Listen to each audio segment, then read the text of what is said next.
Oftentimes, I see beginner plays like this. Well, not bad, just that you are limiting yourself. Welcome back to another piano lesson. My name is Moses Abifarin if you are new to this channel. Today, we are going to look at the left hand. What do I do with my left hand when playing? Most beginners ask this question. How do I sound a little bit professional? Today, I'm going to share some tips and put more clarity on what to do with your left hand when playing on different occasions. So stay tuned, be right back.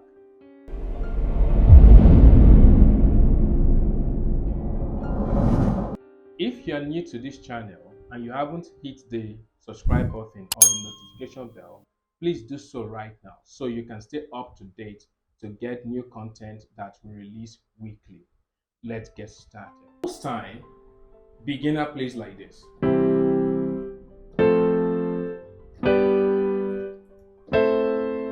Well, it's not bad. It just depends on the occasion when you are using it.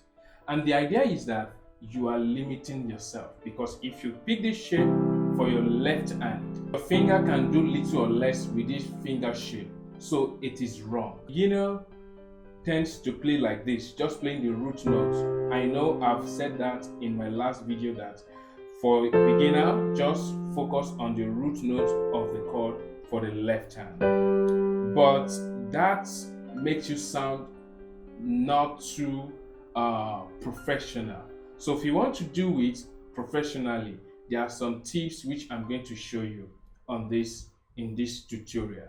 Tip number 1 for left hand voicing. Once you are done playing the roots of each chord you're playing, and don't forget with your inversion, it is high time for you now to play in octaves. So with octave, your playing sound be a bit more professional. Look at this now. If I play this with my chord 1, if I play this with chord 1, you see chord 4, you can see that chord 5 and chord 6, then chord 2. You see that now? It will help you. So that's tip number 1. You might be thinking, what is octave?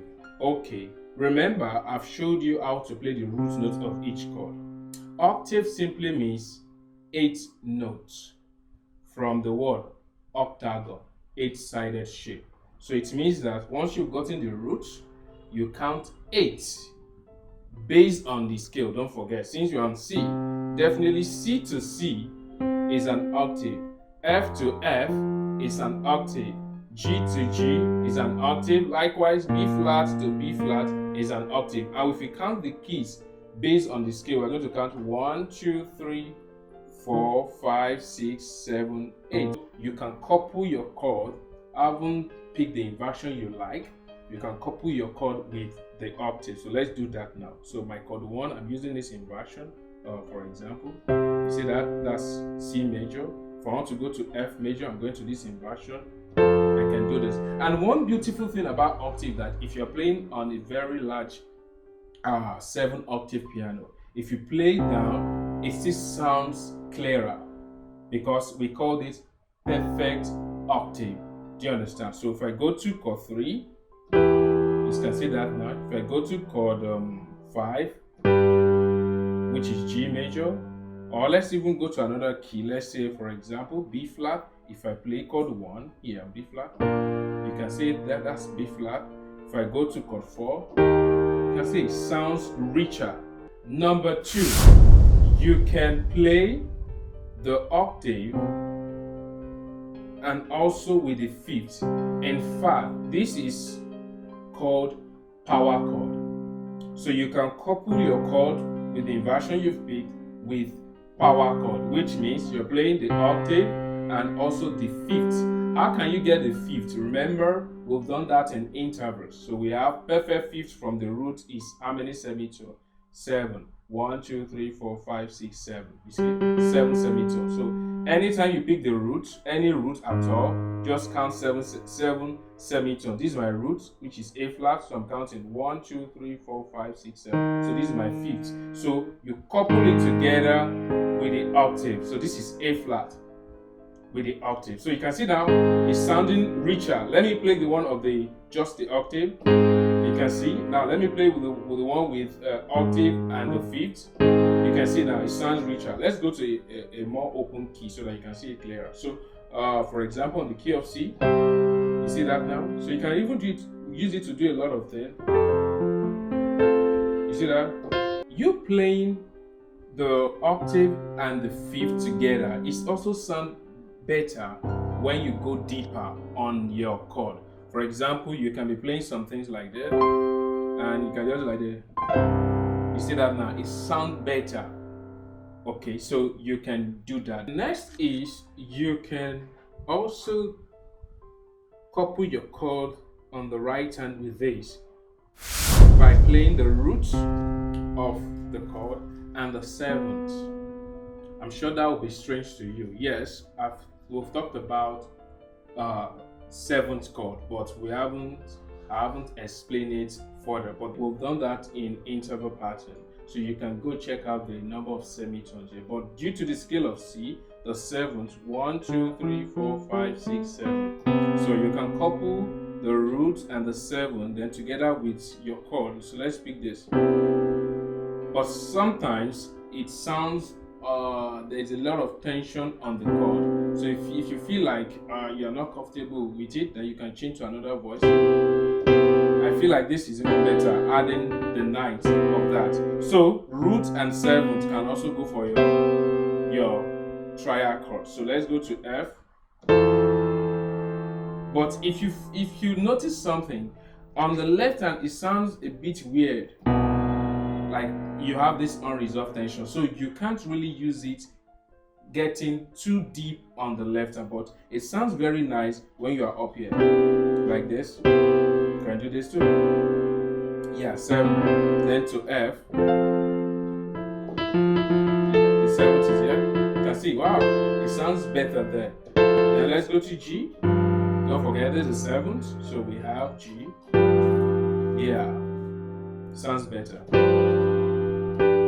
It sounds better. So root and seventh can also be used. Then the next tip, which you can do also with your left hand, is the root. I'm on the key of C precisely. The root, the seventh, and the third. You can also couple your right hand chord with the root, the seventh, and the third. Yes. Yeah. Then to chord 2, you can do this. You can see that? Yeah. This is 7th. Then if we go to 4, let us do it here so that it will sound better. You can hear it? Yeah, you're sounding more professional now. Did you hear that now? Then back to chord 1. But I always like to play my chord 1 like that. Did you see that now? So you can couple that with the root, 7th, and the 3rd. Then the last one, very simple one, you can just play the root and the 3rd. Now this is done when you have heavier chords on the right hand. For example, let's say the right hand is already playing something like, let's say C, like that. You can see it. Did you see that now? They are more heavier chord, like hardened chord on the right hand. So in fact, it's used most time when you are resolving. So let's say you're having with the 7, then you just do it. It sounds clean and nice. Resolved. Yeah. So you can use the root and the 3rd. I'm on the key of C, don't forget the root and the 3rd to couple together with your right hand. But sometimes you might also, that's why I said it depends on the occasion. You might also need to do some walking bass. So that doesn't mean that anytime you're playing, because some of the beginners might be funny at times. Say, no, they said no, this is how we should be doing, this is how we play octave, and no. Sometimes you still need to train. I'm going to do tutorial on that, that you're able to train yourself to play the bass line of a particular song if there's no bassist in your band. You can learn how to play bass line with the left hand, something like this. See that?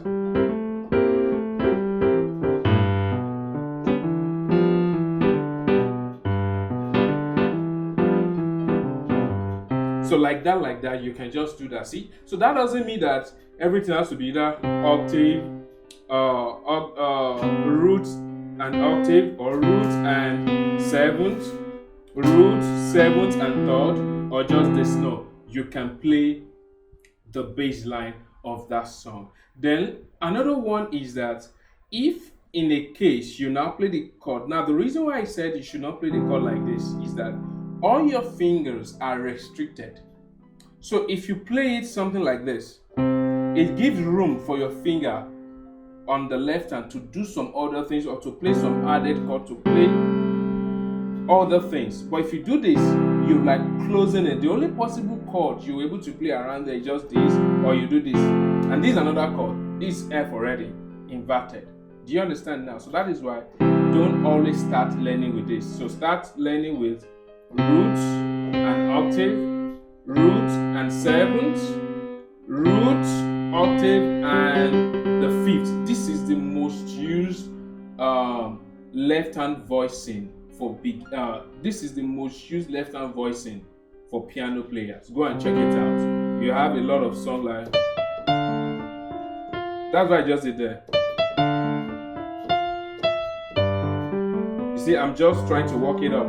So this root, which is called power chord, is the most used left hand voicing. So it's pretty much easy. You get this shape when you are a beginner. In summary, what I'm saying is this: your left hand should not just play the root of the chord, like I've said in my other videos. You can couple it with the octave. You can couple it with root, octave, and the fifth, the power chord, which is the most used one. And you can also couple the chord on your right hand with the root and the seventh, like I've showed you, like this.